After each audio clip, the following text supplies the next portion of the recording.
কারবালার প্রান্তরে এত কষ্ট। হুসাইন রাদিয়াল্লাহু তাআলা আনহু একটা সন্তান আছে আলী আসগর, তার নাম ছোট্ট বাচ্চা, কোলের বাচ্চা, দুধের বাচ্চা। হুসাইন যখন ঘরে গিয়েছে এমন সময় স্ত্রী ডাক দিয়ে বলে, ও প্রাণের স্বামী, এই যে দেন আপনার সন্তান আলী আসগর, আলী আসগর, ওরে আমি খাওয়াবো এমন কোনো খাবারও ঘরে নাই, পানি পান করাবো এমন কোনো পানিও নাই, বুকের দুধও নাই, কারণ না খাইতে খাইতে আমার স্তনের দুধ শুকায় গেছে, ঘরের খাবার নাই, পানি কিছুই নাই। তাকাইয়া দেখেন কোথায় পানি পাওয়া যায়, না হয় আপনার আলী আসগর না পানি পান করিয়া মারা যাবে, কিছু যদি না পায় ছোট্ট বাচ্চাটা মারা যাইবে।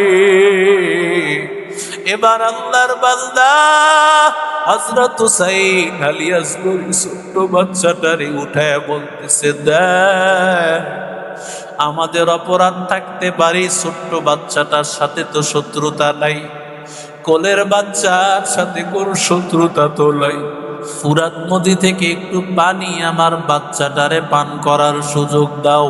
এই কথাটা বলতে দেরি এই বেঈমানেরা আর দেরি করলো না, একটা বিষাক্ত একটা তীর দূর থেকে নিক্ষেপ করলো। ওই তীরটা আসিয়া বুক পেট করিয়া পিছন দিয়া বের হয়ে গেল, আর ওগুলো হযরত হুসাইন নিয়া নিজের গালের মধ্যে লাগাই, আর আলী আসগরকে আকাশের দিকে উঠাইয়া বলে, ও আসমানের মালিক, তাকাইয়া দেখেন রে আল্লাহ, আপনার কাছে তো সালেহ নবীর উটনীর চাইতে এইটার অনেক দাম, কারণ এই তো হলো নবীর কলিজার টুকরার। যদি সালেহ নবীর ওই উটনীর বদলা আপনি নিতে পারেন, নবীর কলিজার টুকরা নাতির সন্তানের বদলা আমি দেখতে চাই। কেন আমার এই ছোট্ট বাচ্চাটাকে এইভাবে নির্মমভাবে শহীদ করা হলো? ওরে আল্লাহর বান্দারা, এর যুবক, ও নবীর আশিক উম্মতের দল, ও আল্লাহর বান্দারা, এবার হুসাইন রাদিয়াল্লাহু তাআলা আনহু একাই যুদ্ধ করতেছেন। হুসাইন বাচ্চাটারই যখন তাকাইয়া দেখেছেন বাচ্চাটার আওয়াজ বন্ধ হয়ে গেছে, ঘরের মধ্যে নিয়ে গেছে, বিবিরে ডাক দিয়া বলে, বিবি আর তোমার কাছে খাবার চাইবে না, ঠান্ডা হয়ে গেছে, ও আর তোমার কাছে ভাত চাইবে না, খাবার চাইবে না, কিছুই চাইবে না। এবার হযরত হুসাইন বাচ্চা হারাইছে, হুসাইন যুদ্ধের ময়দানে দৌড়াইতেছেন, যুদ্ধ করতে করতে হুসাইন একেবারে ক্লান্ত হয়ে গেছে, না আর পারতেছেন না। এমন সময় তরবারিটা নিয়া হযরত হুসাইন মাথাটা নিচের দিকে দিয়ে বসে পড়লেন। এমন সময় শত্রু চাইলেই হুসাইনের গর্দান আলাদা করে দিতে পারেন, কিন্তু কেউ সামনে আগায় না, কারো শক্তিতে গোলায় না। কেউ কাউকে যদি বলা হয়, বলে না না, নবীর কলিজার টুকরা, ওর এই ঠোঁটের মধ্যে নবী কতবার চুমু খেয়েছে তার হিসাব নাই। হুসাইনের শরীরের এমন কোনো অংশ নাই যেখানে আল্লাহর নবী চুমু খায় নাই, পুরা শরীরে আমার নবী চুমু খেয়েছে। ওই হুসাইনের শরীরে কিভাবে আঘাত করতে পারি? যখন সীমার দেখলো হুসাইনের দিকে মানুষের মনগুলো ঝুঁকে পড়তেছে, না না, হুসাইনকে তো আর বাঁচিয়া রাখা যাবে না, তরবারিটা নিয়া হুসাইনের গলা আলাদা করে দিয়েছে। হুসাইনের গলাটা উঠে পিঠের সাথে লাগাইয়া হুসাইনের গর্দানটা নিয়ে দৌড়ায়। আবার নবীর কলিজার টুকরা, নবীর নাতি হুসাইন কারবালার প্রান্তরে নবীর কলিজার টুকরার রহ নিয়ে দৌড়াইতেছে। মুহররমের 10 তারিখ আল্লাহর নবীর চাচি উম্মি সুলাইম স্বপ্নে দেখতেছে আল্লাহর নবীর শরীরের মধ্যে, দাড়ি মুবারকের মধ্যে ধুলা লেগে আছে, নবীর মাথায় ধুলা লেগে আছে। ডাক দিয়া বলে, ও পয়গম্বর, আপনার শরীরের এমন হালত কেন? নবী ডাক দিয়া বলে, আমি কারবালা থেকে এসেছি, ওইখানে আমার নাতি শহীদ, আমার নাতিগুলো আমি নিয়ে আসছি। আমি হাসরের ময়দানে আল্লাহকে দেখাইবো আমার নাতি ইসলামের পথে থাকার পরেও কেন আমার নাতিকে শহীদ করে দেওয়া হয়েছে। ওয়াল্লাযীনা জাহাদু ফীনা লানাহদিয়ান্নাহুম সুবুলানা ওয়া ইন্নাল্লাহা লামাআল মুহসিনিন। আল্লাহ বলেন, যারা আল্লাহকে পাইতে চায়, আল্লাহর মুহাব্বতের সামনে আগায়, আল্লাহ তার সব রাস্তাগুলো খুলিয়ে। হযরত হাসান রাদিয়াল্লাহু তাআলা আনহু ইন্তেকালের আগে হাসান রাদিয়াল্লাহু তাআলা আনহু চেহারাটা হলুদ হয়ে গেছে, চেহারাটা মলিন। হযরত হাসানের সাকারাতে মৌতের এত কষ্ট, এমন সময় হযরত হুসাইন রাদিয়াল্লাহু তাআলা আনহু দৌড়াইয়া আসছে, ডাক দিয়া বলে, বড় ভাই, আমাকে একটু বলেন আপনাকে কে মেরেছে? বলে, আমি ধারণা করে বলতে পারি, যদি ধারণাটা ভুল হয় তাহলে তুমিও তো গুনাহগার, আমিও গুনাহগার, এজন্য আমি ধারণা করে বলতে রাজি না। হুসাইন ডাক দিয়া বলে, বড় ভাই, আপনার কেন এত কষ্ট? আপনি না নবীর নাতি, নবীর কলিজার টুকরা, আপনার কেন মরণের সময় এত মারাত্মক কষ্ট হইতেছে? এমন সময় হাসান ডাক দিয়া বলে, ও হুসাইন, আমার মরণের কষ্টের জন্য আমি কান্না করি না, আমি এই জন্য এত পেরেশান না, এত ব্যথিত না, আমি এই জন্য ব্যথিত কারণ নানা ভাই বলেছে হুসাইন রাদিয়াল্লাহু তাআলা আনহু কারবালার প্রান্তরে শহীদ হয়ে যাবে। মুহররমের 10 তারিখে হুসাইন শাহাদাত কারবালার প্রান্তরে হুসাইন হবে শহীদ। ওই প্রান্তরে আমি ভাই তোমার মতো ছোট ভাইয়ের সামনে আমি দাঁড়াইতে পারবো না, এই জন্য আমি এত চিন্তা, আমি টেনশনে, আমি পেরেশানি কান্না করতেছি। আল্লাহু আকবার বলে, ইন্নাল্লাহ তাআলা ফি আউনিল আবদি মা কানাল আবদু ফি আউনি আখিহি। পয়গম্বর বলেন, ততক্ষণ আমার মালিক আল্লাহ বান্দার সাহায্য করেন যতক্ষণ বান্দা এক ভাই আর এক ভাইকে সাহায্য করে। এক ভাই আর এক ভাইকে যতক্ষণ সাহায্য করবে ততক্ষণ সাহায্য করবেন কে? ইন্নামাল মুমিনুনা ইখওয়াতুন ফাসলিহু বাইনা আখাওয়াইকুম ওয়াত্তাকুল্লাহ ইন্নাল্লাহা তাওয়াবুর রহিম। আল্লাহ বলেন, মুমিনেরা একজন আর একজনের ভাই, একজন আর একজনের ভাই, সমস্ত মুমিনেরা ভাই। ইন্নামাল মুমিনুনা কাজাসাদিন ওয়াহিদ ইন ইশতাকা আইনুহু ইশতাকা কুল্লু।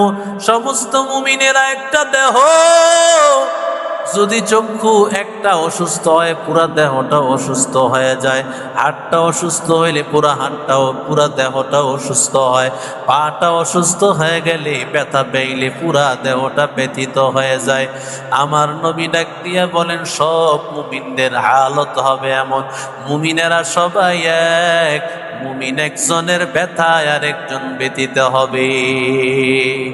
এরে নবীর আশিক উম্মতের দল, আল্লাহ তাআলা হযরত হুসাইন রাদিয়াল্লাহু তাআলা আনহুকে এবার যখন ইয়াজিদ ক্ষমতায় চলে আসছে, ইয়াজিদ ক্ষমতায় চলে আসার পরে এবার হুসাইন কেউ বলেছে, রে হুসাইন বায়াত গ্রহণ করা লাগবে, হুসাইন ও হুসাইন বায়াত গ্রহণ কর। কিন্তু হুসাইনের কাছে যখন খবর পাঠাইছে, হুসাইন বলে না না, আমি বায়াত গ্রহণ করব না, কারণ আমি ইয়াজিদের হাতে আমি কখনো বায়াত গ্রহণ করব না। ইয়াজিদ এই ক্ষমতার অধিকারী না, ক্ষমতার উপযুক্ত না, এই জন্য ইয়াজিদের হাতে আমি বায়াত গ্রহণ করতে রাজি না। ইয়াজিদ যদি ক্ষমতায় আসে মানুষের উপর জুলুম হয়ে যাবে। মুআবিয়া যখন ইয়াজিদের ক্ষমতা দিয়েছে তখন কিন্তু মুআবিয়া দেখেছে সন্তান ভালো, সন্তানের আমলগুলো ভালো, সন্তান নেক আমলওয়ালা, সন্তান তাহাজ্জুদ পড়ে নেক আমল করে, তার আমল আখলাক সবকিছু ভালো। এমনকি একদিন মুআবিয়া রাদিয়াল্লাহু তাআলা আনহু খুতবার মধ্যে তিনি আল্লাহর কাছে বলতেছিলেন, ও দয়ার মালিক, আমি যদি আমার সন্তানকে নিজের মনের বাসনা পূরণের জন্য আমার সন্তানকে ক্ষমতায় বসাইয়া থাকি, আমার সন্তানকে আল্লাহ তুমি ব্যর্থ করে দিও, আমার সন্তানকে সফল কাম করেও না। আল্লাহর বান্দা এই দোয়াটা হযরত মুআবিয়া কখন করলেন? খুতবার সময়, যেই সময় আল্লাহর কাছে দোয়া কবুল হয়। যদি হযরত মুআবিয়া রাদিয়াল্লাহু তাআলা আনহু সন্তানকে নিজের মনের বাসনা পূরণ করার জন্যই, নিজের কামনা বাসনা পূরণ করার জন্যই বসাইয়া থাকেন, তাহলে তো এই দোয়া তিনি কোনোদিন করতেন না। সমস্ত সাহাবীদের পরামর্শ নিয়া মুআবিয়া তারে ক্ষমতায় বসাইছেন, আল্লাহর বান্দা। কিন্তু হযরত মুআবিয়া ক্ষমতায় বসানোর পরে ওই ইয়াজিদের আমল আগের মতো নাই, ইয়াজিদের আমল আগের চাইতে নষ্ট হয়ে গেছে, বাতিল হয়ে গেছে। এজন্য হুসাইন বলে না না, ইয়াজিদের কাছে বায়াত গ্রহণ করব না। এবার হুসাইনকে একের পর এক জুলুম করা হয়। হুসাইন মদিনায় এমন সময় চিন্তা করলেন, মদিনায় আমার জন্য থাকা নিরাপদ না, মক্কাটা আমার কাছে বড় নিরাপদ। এই জন্য তিনি মক্কায় চলে যাবেন, অথচ যেই মক্কা থেকে মদিনায় নবী আসছিলেন বাঁচার জন্য এবং শান্তি পাওয়ার জন্য, সেই মদিনা ছাড়িয়া হুসাইন চলিয়া যায়। হুসাইন এবার নানা রওজা মুবারকের সামনে হাজির। এবার চোখের পানি ফালাইয়া ডাক দিয়া বলে, নানা ভাই, যেই দিন প্রতিষ্ঠা করার জন্য মক্কা থেকে মদিনায় আপনি আসছিলেন, আজকে আমি ওই মদিনায় থাকতে পারলাম না, মদিনা থেকে আমার মক্কায় চলে যেতে হচ্ছে। চোখের পানি ফালাইয়া হযরত হুসাইনের চোখে পানি, হুসাইনের চোখে পানি, কান্নার আওয়াজ। এবার হযরত হুসাইন রাদিয়াল্লাহু তাআলা বিদায় হয়ে চলে গেলে, মক্কায় যাওয়ার পর কুফা থেকে একের পর এক ইরাকের নগরী শহর কুফা থেকে বারবার চিঠি আসতেছে, হুসাইন আপনি আসেন, আপনার কাছে আমরা বায়াত গ্রহণ করব। এরে আল্লাহর বান্দা, এরে যুবক, একটা নয়, দুইটা নয়, 360টা চিঠি। কারণ মুনাফিকদের কথা বড় মিষ্টি হয়, কিন্তু এদের ভিতরে বড় খারাপ। ওয়াইদা ক্বালা লাহুম ওয়াইদা কিলা লাহুম আমিনু কামা আমানান নাস, যখন বলা হয় সাহাবায়ে কেরামের মতোই বানানো, আল্লাহর বান্দারা বলে আমাদের ভিতরে সব ঠিক আছে, আসলে ওদের ভিতরে ঠিক নাই। এই জন্যই তো বলে কালেমার পতাকা নামায়া ফেলো। বাংলাদেশের পতাকা আর আমার দলের পতাকা ছাড়া অন্য পতাকা নামাইয়া ফেলো। অথচ কালেমা খচিত পতাকা সৌদি আরবেও আছে, আরো কয়েকটা দেশে আছে। ওরে আল্লাহর বান্দা, কালেমা সহ্য হয় না কার? একমাত্র বেঈমান, মুনাফিক আর নাস্তিকের, ঠিক কিনা? হযরত হুসাইন রাদিয়াল্লাহু তাআলা আনহু, ওনাকে বারবার ডাকা হচ্ছে। হুসাইনকে বলছে আসেন, আমরা সবাই আপনার হাতে বায়াত হব। হযরত হুসাইন রাদিয়াল্লাহু তাআলা আনহু, তিনি এতবার যখন চিঠি আসছে চিন্তায় পড়ে গেলেন। উনি সিদ্ধান্ত নিয়েছেন যে না, আমি যাব। তো হযরত হুসাইনকে নিষেধ করতেছে আব্দুল্লাহ বিন জুবায়ের, আব্দুল্লাহ বিন আব্বাস সহ বড় বড় জলিলুল কদর সাহাবীরা তাকে নিষেধ করতেছেন, হুসাইন তুমি যেও না। তো হুসাইন চিন্তা করলেন তাহলে আরেকটা কাজ করা যায়, আমি সর্বপ্রথম আমার চাচাতো ভাই মুসলিম ইবনে আকিল, তাকে আমি পাঠিয়ে দিই, সেই অবস্থা পর্যবেক্ষণ করুক। সে যদি বলে যে অবস্থা ভালো আমি যাব, যদি বলে না তাহলে আমি যাব না। চাচাতো ভাইকে পাঠাইছে। চাচাতো ভাই গিয়া প্রথম দিনই তার হাতে 12,000 লোক বায়াত গ্রহণ করছে। সুবহানাল্লাহ বলেন। হযরত হুসাইনের হাতে বায়াত, হুসাইন তো নাই, হুসাইনের প্রতিনিধি। দ্বিতীয় দিন আরো বেশি, তো 2-3 দিনের খবর চিঠি পাঠায় দিছে। ওই সময় তো আর মোবাইল ছিল না, আর চিঠিও আসতো কয়েকদিন পর। তো চিঠি যখন পাঠাইছে তখন অবস্থা ছিল ভালো, চিঠি আস্তে আস্তে অবস্থা পাল্টায় গেছে। ইয়াজিদ মুসলিম ইবনে আকিলকে মেরে ফেলছে এবং মুসলিম ইবনে আকিলের 2 জন সন্তান মোহাম্মদ, আহমদ, 2 জনকে শহীদ করে ফেলছে। এই অবস্থা কি পরিমাণ ব্যতীত হয়েছে। কিন্তু এই খবর কিন্তু হযরত হুসাইন রাদিয়াল্লাহু তাআলা আনহু জানে না। হুসাইন রাদিয়াল্লাহু তাআলা আনহু, তিনি তো মনে করছেন অবস্থা ভালো, সবাই আমাকে ডাকতেছে। হুসাইন রাদিয়াল্লাহু তাআলা আনহুকে যতই বাধা দেয়, হুসাইন বাধা মানে না। আল্লাহ তাআলার কথা তো বাস্তব হতে হবে, রসুলের কথা তো বাস্তব হতে হবে। হুসাইন তো শাহাদাতে কারবালা হতে হবে, কারণ আল্লাহ বলে দিয়েছেন হুসাইনের শহীদ কারবালা প্রান্তরে সে শহীদ হবে। এজন্য রসুলের একজন সাহাবী তাকে বিদায় দিছেন, যাও তোমাকে বিদায় দিলাম, আস্তাউদিআকাল্লাহ ইয়া মাকতুল, ও শহীদ তোমাকে আল্লাহর উপর সুপর্দ করে দিলাম। শহীদ বলে তাকে রসুলের ওই ভবিষ্যৎবাণী, রসুল তো বলে দিয়ে গেছেন হুসাইন মারা যাবে, শহীদ হবে কারবালার প্রান্তরে। হুসাইন রাদিয়াল্লাহু তাআলা আনহু আসছেন।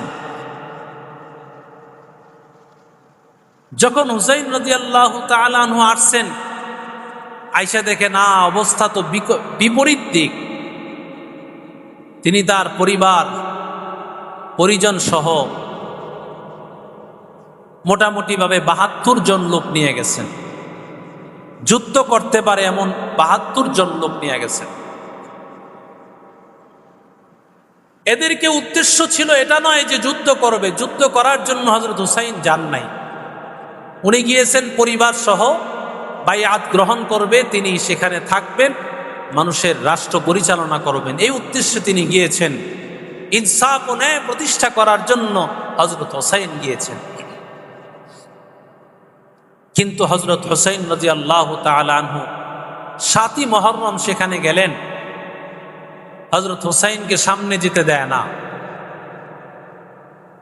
আব্দুল্লাহ বিন জিয়াদ সামনে যেতে দেয় না, কয় সামনে যাওয়া যাবে না। তো আব্দুল্লাহ বিন জিয়াদের কাছে বলেছে, এক কাজ করেন, হয় আমাকে মক্কায় ফিরে যেতে দেন, আর না হয় ইয়াজিদের সাথে দেখা করতে দেন, আর না হয় মক্কা মদিনা ছাড়া মক্কা মদিনার মধ্যবর্তী কোনো একটি জায়গায় আমাকে অবস্থান করতে দেন। তিনটা অপশন, হয় মক্কায় আমাকে পাঠায় দেন,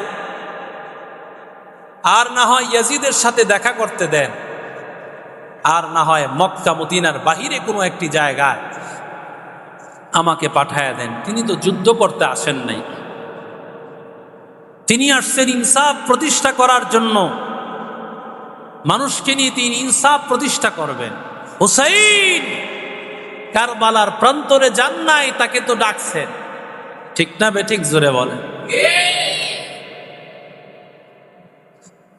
হযরত হুসাইন রাদিয়াল্লাহু তাআলা আনহু তিনি চাইলেন মীমাংসা হয়ে যাক। আব্দুল্লাহ বিন জিয়াদ তিনিও চিন্তা করলেন, যদি ইয়াজিদের সাথে দেখা করলে মীমাংসা হয় তাহলে হোক। সীমারের কাছে লিখে দিছে যে যাও, তাকে গিয়া বলবা ইয়াজিদের সাথে অনুমতি দিলাম তার সাথে পরামর্শ করতে, দেখা করতে। সীমার কি করছে, এই চিঠি নিয়ে চিঠির বাসা পাল্টায় দিছে, বলছে যুদ্ধ হবে। সীমার কি বলছে? যুদ্ধ হবে। উবাইদুল্লাহ বিন জিয়াদকে এতটুকু সময়ের জন্য ভালো মনে করা যায়, সীমার আসল পেছ লাগায় দিল, বলে যুদ্ধ হবে, তোমাদের সাথে আসল ফায়সালা হলো যুদ্ধ, আর কোনো ফায়সালা নাই। হযরত হুসাইন রাদিয়াল্লাহু তাআলা আনহু মুহররমের 9 তারিখ রাতের বেলায় হযরত হুসাইন রাতের বেলায় ঘুমাইয়াছে। হুসাইন এমন সময় যায়েনব রাদিয়াল্লাহু তাআলা আনহা, যিনি হযরত হুসাইনের বোন ছিলেন, হঠাৎ করে ঘুম থেকে উঠিয়া কান্নার আওয়াজ। হুসাইন বলে, বল কেন কান্না করো? বলে, আমি দেখলাম, আমি তাকাইয়া দেখলাম তুমি কারবালার প্রান্তরে তুমি শহীদ হয়ে গেছো, এই জন্য আমি কান্না করতেছি। হুসাইন নাক দিয়া বলে, রে বোন, আমি এখনো মারা যাই নাই, এরপরও তুমি জিন্দা থাকতেই মাতম শুরু করে দিলা। মন ভালো করে শুনে নাও, আমার ইন্তেকালের পরে মাতম করে কান্না করা যাবে না। হুসাইন দুনিয়ার মানুষকে জানায় দিলেন মাতম করে কান্না করা যাবে না। এবার 9 মুহররম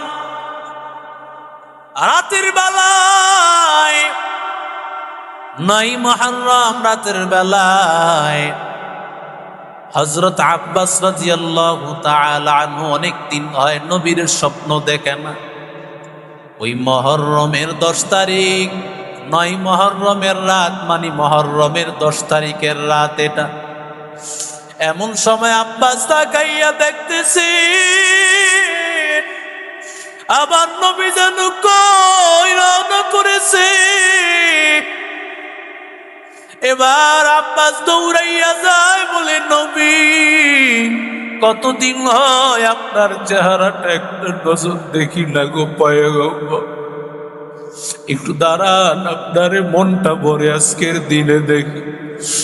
বলে, রে আব্বাস, এখন দেখার টাইম নাই, কথা বলারও সময় নাই, আমি কারবালার প্রান্তরে যাইতেছি, এই বোতল দিয়ে আমি হুসাইনের কিছু আমি রেখে দিব, এই আমি আল্লাহর দরবারে পেশ করব।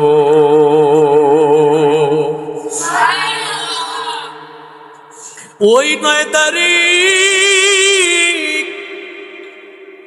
জোহরের নামাজ, জোহরের নামাজের আগে সীমার এই চিঠি নিয়ে আসছে, বলে তোমার সাথে যুদ্ধ হবে, আর কোনো ফায়সালা নাই। হুসাইন চিন্তা করলেন, মরে যেহেতু যাব, সুতরাং আর জীবন দিয়া কি লাভ, নামাজটা পড়েই যাই। মরণের কথা শুনিয়া হুসাইন জোহরে দাঁড়ায় গেলেন। ও হুসাইনের আশিকির দল, আজকে তোমরা যারা জিলাপির পিছনে বললা আর সারাদিন তোমরা এইভাবে খিচুড়ি পাকাইয়া আর হায় হাসান হায় হুসাইন বলিয়া তোমরা মাতম করলা, তোমাদের সাথে কোথায় হুসাইনের সাথে সম্পর্ক? হুসাইন একক তো নামাজ ছাড়ে না, আর তোমরা একক তো মসজিদের বারান্দায় উষ্টাটাও খাও না। হুসাইন বলে আমি যেহেতু মরে যাব, নামাজ আমি পড়িয়া যাই। জোহরের নামাজ হুসাইন আদায় করলেন, আসর আদায় করলেন, মাগরিব আদায় করলেন। সকালবেলা এবার যুদ্ধ শুরু হয়ে যাবে। হুসাইন বলে তোমরা সবাই যাও, কারো দরকার নাই, আমি হুসাইনের দরকার, তোমরা কেউ এখানে থাকিও না। ওরা আমি হুসাইনকে পাইলে ওদের আর কিছু লাগবে না, সবাই চলিয়া যাও। আমি হুসাইনকে পাইলে আর কিছু লাগবে না, তোমরা সবাই চলিয়া যাও, কেউ আর থাকিও না। কিন্তু না না, কেউ তো চলে যায় না। নবীর কলিজার টুকরা হুসাইনকে পালায়া কি করে সবাই চলে যাবে? এরে আল্লাহর বান্দা, ওয়াহাব নামে একজন আল্লাহর বান্দা ঘরের মধ্যে গেছে, গিয়ে দেখে তার মা চোখের পানি ফালায়া কান্না করে। এবার মারে ডাক দিয়ে বলে মাগো,